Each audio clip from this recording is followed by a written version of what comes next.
नमस्कार, आप देख रहे हैं न्यूज़ फॉर नेशन और मैं हूं अदिति। दुनिया भर में अभी फ्यूल सप्लाई को लेकर क्राइसिस जैसी स्थिति बनी हुई है। मिडिल ईस्ट में बढ़ते तनाव और जंग जैसे हालात के कारण अभी दुनिया भर में फ्यूल सप्लाई को लेकर लोगों को जूझना पड़ रहा है, परेशान होना पड़ रहा है और इंडिया भी इससे अछूता नहीं रह गया है। इंडिया में भी गैस एजेंसियों के बाहर लंबी लंबी कतारें देखी जा रही हैं। लंबी लंबी कतारें लग रही हैं लोगों की, जिसकी तस्वीरें हम पिछले कुछ दिनों से लगातार आप तक पहुंचाते जा रहे हैं।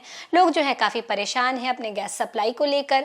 अब इसके बाद इन हालात को सुधारने के लिए गवर्नमेंट की तरफ से भी लगातार कोई ना कोई नए नियम निकाले जा रहे हैं। कभी गैस सप्लाई को लेकर, कभी कनेक्शन को लेकर, कभी कनेक्शन ट्रांसफर को लेकर, तो कभी गैस की क्वांटिटी को लेकर कि वो कितना गैस सिलेंडर का जो यूनिट है वो ले सकते हैं। अब ऐसे में इसी कड़ी में स्थिति को सुधारने के लिए एक और अहम नियम सरकार की तरफ से लागू किया गया है।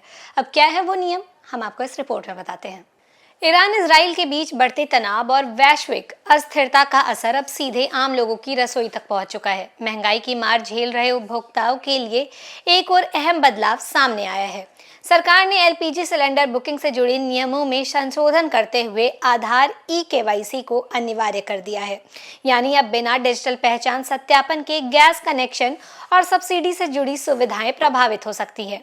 अंतर्राष्ट्रीय हालात के चलते देश भर में एलपीजी सिलेंडर की कीमतों में बढ़ोतरी दर्ज की गई है। घरेलू सिलेंडर पर 60 रुपए और कॉमर्शियल सिलेंडर पर 144 की बढ़ोतरी ने आम आदमी के बजट पर अतिरिक्त बोझ डाल दिया है। बिहार समेत कई राज्यों में गैस की कमी की खबरें भी सामने आ रही हैं, जिससे उपभोक्ताओं की चिंता और ज्यादा बढ़ गई है। ऐसे में सरकार का ये नियम अव्यवस्था और पारदर्शी बनाने के लिए, फर्जी कनेक्शनों पर रोक लगाने के लिए जो है काफी ज्यादा अहम माना जा रहा है और उसी की दिशा में लिया गया है। सरकार के मुताबिक आधार ई-केवाईसी अनिवार्य करने का मकसद ये सुनिश्चित करना है कि गैस सब्सिडी का लाभ केवल सही और पात्र उपभोक्ताओं तक ही पहुंचे।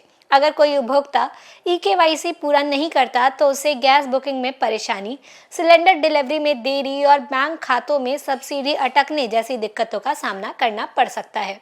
अब हम आपको बताएंगे कि आप घर बैठे ई-केवाईसी कैसे कर सकते हैं। तो सबसे पहले अपनी एलपीजी कंपनी का आधारित मोबाइल ऐप डाउनलोड करें, कंज्यूमर नंबर या फिर रजिस्टर्ड मोबाइल नंबर से लॉगिन करें। ऐप में ई-केवाईसी या आधार ऑथेंटिकेशन विकल्प चुनें। आधार फेस आरडी या फिर बायोमेट्रिक के जरिए अपना पहचान सत्यापन करें। आवश्यक दस्तावेज जैसे Aadhaar card, mobile number, bank details तैयार रखें। राहत की बात यह है कि अब इस प्रक्रिया को काफी आसान बना दिया गया है और उपभोक्ता घर बैठे ही मोबाइल से ई-केवाईसी पूरा कर सकते हैं। इससे गैस एजेंसी के चक्कर लगाने की भी जरूरत नहीं पड़ेगी। देखिए, विशेषज्ञों का मानना है कि ये कदम प्रशासनिक दृष्टि से बेहद इम्पोर्टेंट है।